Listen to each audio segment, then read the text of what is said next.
जिस अनाथ लड़की को गांव वालों ने मनहूस कहकर मंदिर की सीढ़ियों से भगा दिया, उसी की फटी झोली में जब कुदरत ने अपना खजाना डाला तो बड़े बड़े रईस उसके कदमों में झुक गए।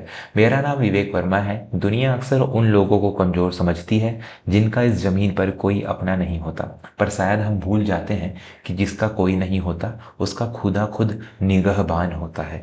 यह कहानी कावेरी नाम की एक ऐसी ही लड़की की है जिसकी किस्मत की लकीरें आंसुओं से लिखी गई थी, पर अंत में उन लकीरों ने एक सुनहरा इतिहास रच दिया। ए लड़की, यहाँ से हट जा। मंदिर की सीढ़ियों को अपवित्र मत कर। सुबह सुबह तेरा चेहरा देख लिया तो पूरा दिन खराब जाएगा। गांव के मंदिर के पुजारी ने कावेरी को धक्का देते हुए कहा। कावेरी, जिसकी उम्र मात्र 12 साल थी, अपनी भूखी आंखों से उस प्रसाद की थाली को देख रही थी जिसे पुजारी ने नाली में फेंकने जा रहे थे, पर उसे देने को तैयार नहीं थे। कावेरी के माता पिता एक महामारी में चल बसे थे। तब से वह मंदिर के पीछे एक टूटी हुई झोपड़ी में रहती थी। पंडित जी, बस थोड़ा सा जल दे दीजिए, गला सूख रहा है, कावेरी ने कांपती आवाज में कहा। लेकिन पंडित जी ने अनसुना कर दिया।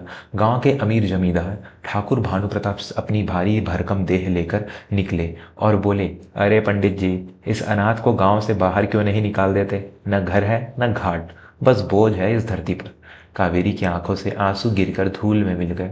उसने अपना छोटा सा फटा हुआ झोला उठाया और गांव की सीमा से बाहर उस घने जंगल की ओर चल पड़ी जहां लोग दिन में भी जाने से डरते थे।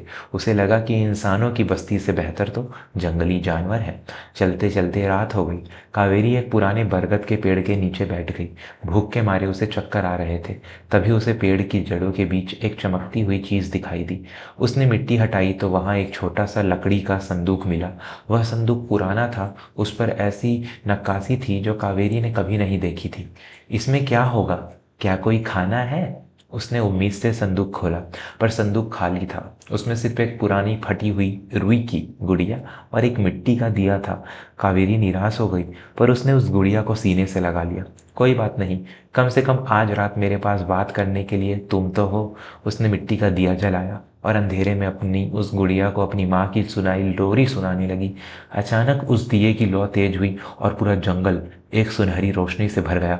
एक बूढ़ी औरत, जिसकी आवाज में शहद जैसी मिठास थी, उसके सामने प्रकट हुई। बेटी, इस संदूक में धन दौलत नहीं थी, इसमें सब्र था।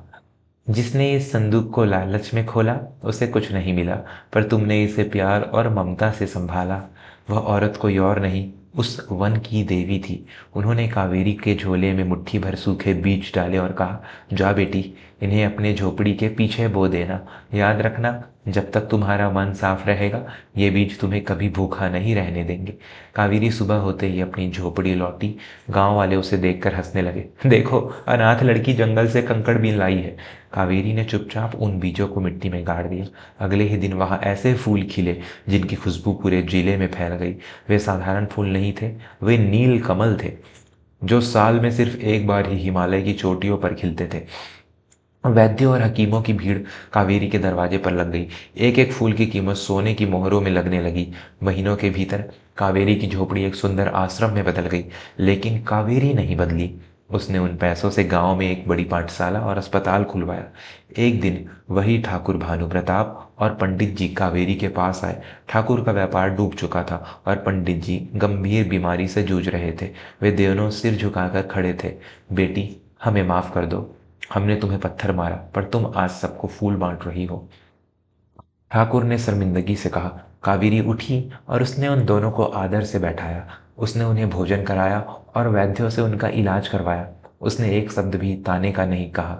ठाकुर साहब, मंदिर की सीढ़ियों पर बैठने वाली लड़की आज भी वही है। फर्क सिर्फ इतना है कि तब मैं अकेली थी और आज मेरे पास पूरी दुनिया का आशीर्वाद है।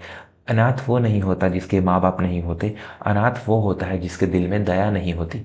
कावेरी के इन शब्दों ने उन बुजुर्गों की आंखें खोल दी। वह लड़की जिसे सबने मनहूस कहा था, आज उसी गांव की अन्नपूर्णा बन चुकी थी। किस्मत ने उसे ठोकर जरूर दी थी, पर उसके चरित्र ने उन ठोकरों को ही कामयाबी की सीढ़ी बना दिया। सच्चाई तो यही है दोस्तों, कि वक्त सबका बदलता है, बस ज़रूरत है तो थोड़े सब्र की और एक साफ दिल की। क्या आप चाहते हैं कि मैं कावेरी के उस जादुई संदूक का एक और राज आपके साथ साझा करूं?